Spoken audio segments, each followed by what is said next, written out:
जम्मू में एक और आतंकवादी हमला, एक कैप्टन सहित 4 सैनिक शहीद। कायदे से कल की खबर थी, मुझे कल करना चाहिए था, मगर आसान नहीं होता दोस्तों इस तरह के मुद्दों पर शो करना, क्योंकि मेरे अपने परिवार में कुछ लोग सेना से जुड़े हुए हैं। लिहाजा इस तरह के कार्यक्रम करने के लिए हिम्मत जुटानी पड़ती है। यह मुद्दा संवेदनशील है। यहां पर आप ऐसी कोई बात नहीं रख सकते जिससे देश का अपमान हो।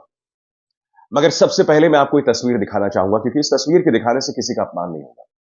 यह है कैप्टन ब्रिजेश थापा। जिस दिन कैप्टन ब्रिजेश थापा सेना में भर्ती हुए थे, ट्रेनिंग के बाद पास आउट हुए थे, जिसके बाद उन्हें रैंक मिला था, उसके बाद आप देखिए उनके मां और पिता उनके साथ एक आतंकवादी हमले में कैप्टन ब्रिजेश थापा की मौत हो गई।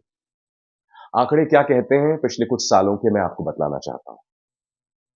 78 दिनों में जम्मू कश्मीर में 11 आतंकवादी हमले हो गए हैं। हमलों में सेना और पुलिस के 13 जवान शहीद हो गए हैं। 9 जून को एक यात्री बस पर हुए हमले में 9 श्रद्धालु मारे गए। 2018 से, जैसे कि आप जानते हैं, जम्मू और कश्मीर पर बीजेपी का राज है, केंद्र का राज है। और क्या आप जानते हैं कि पत्रकार विजेता सिंह की इस रिपोर्ट के मुताबिक 2021 से जम्मू और कश्मीर में हमारे 119 सैनिक मारे गए हैं, जिसमें पुलिस और आर्मी के जवान शामिल हैं, पुलिस और आर्मी के ऑफिसर्स शामिल हैं। और इसमें सिर्फ जम्मू में 2021 से 51 सैनिक मारे गए हैं, 51 जवान मारे गए हैं।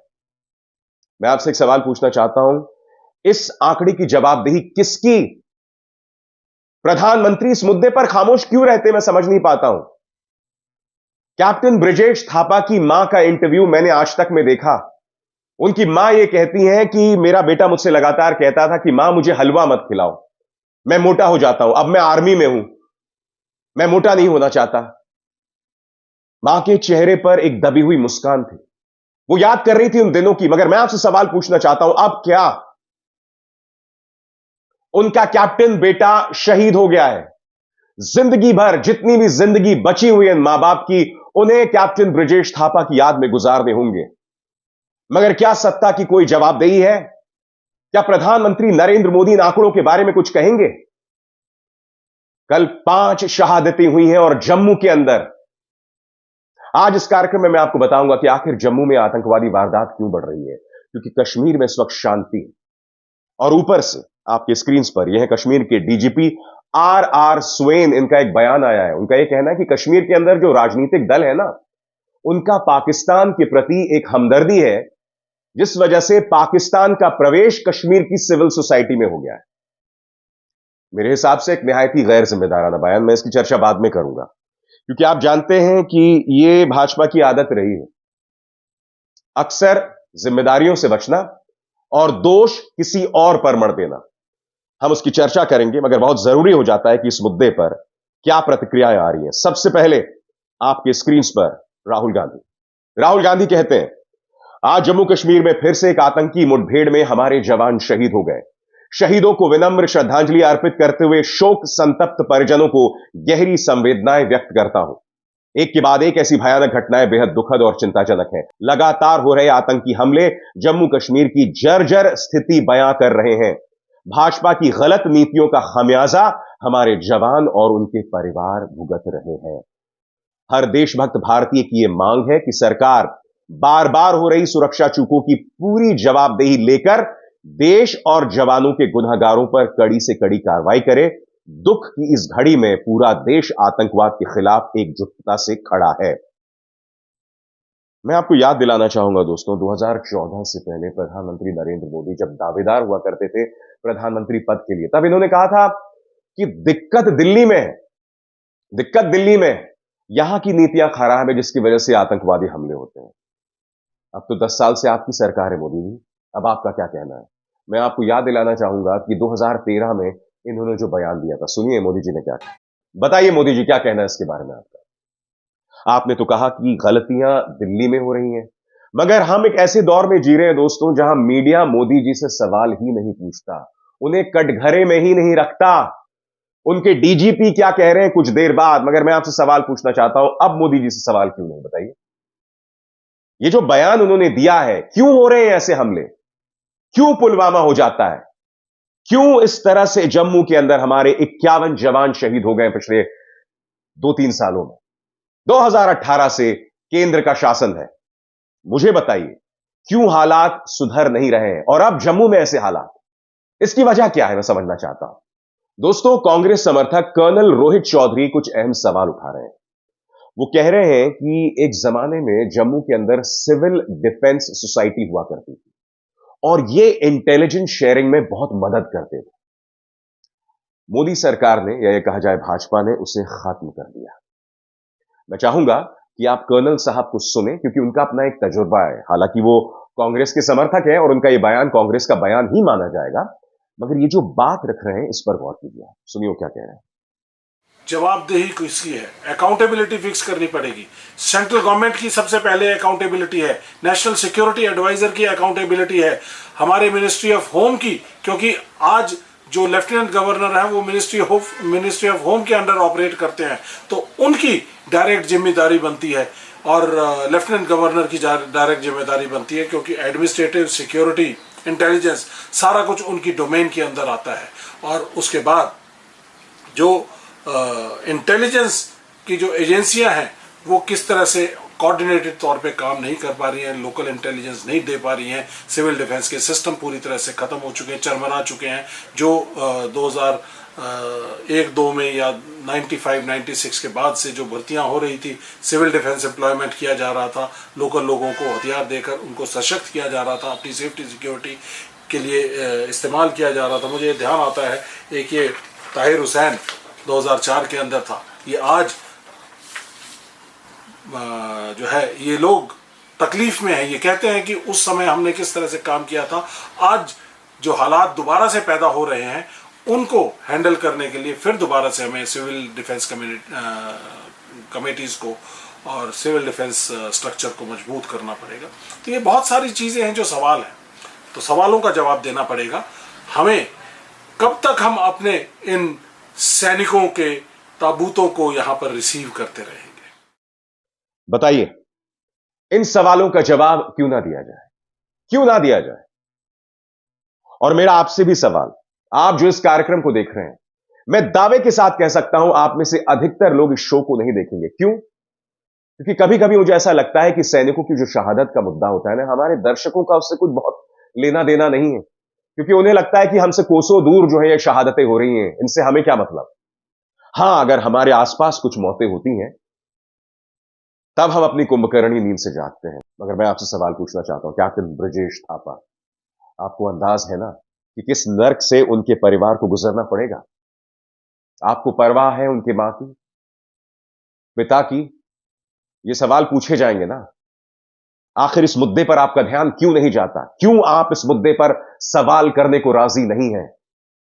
क्या वजह है इसकी?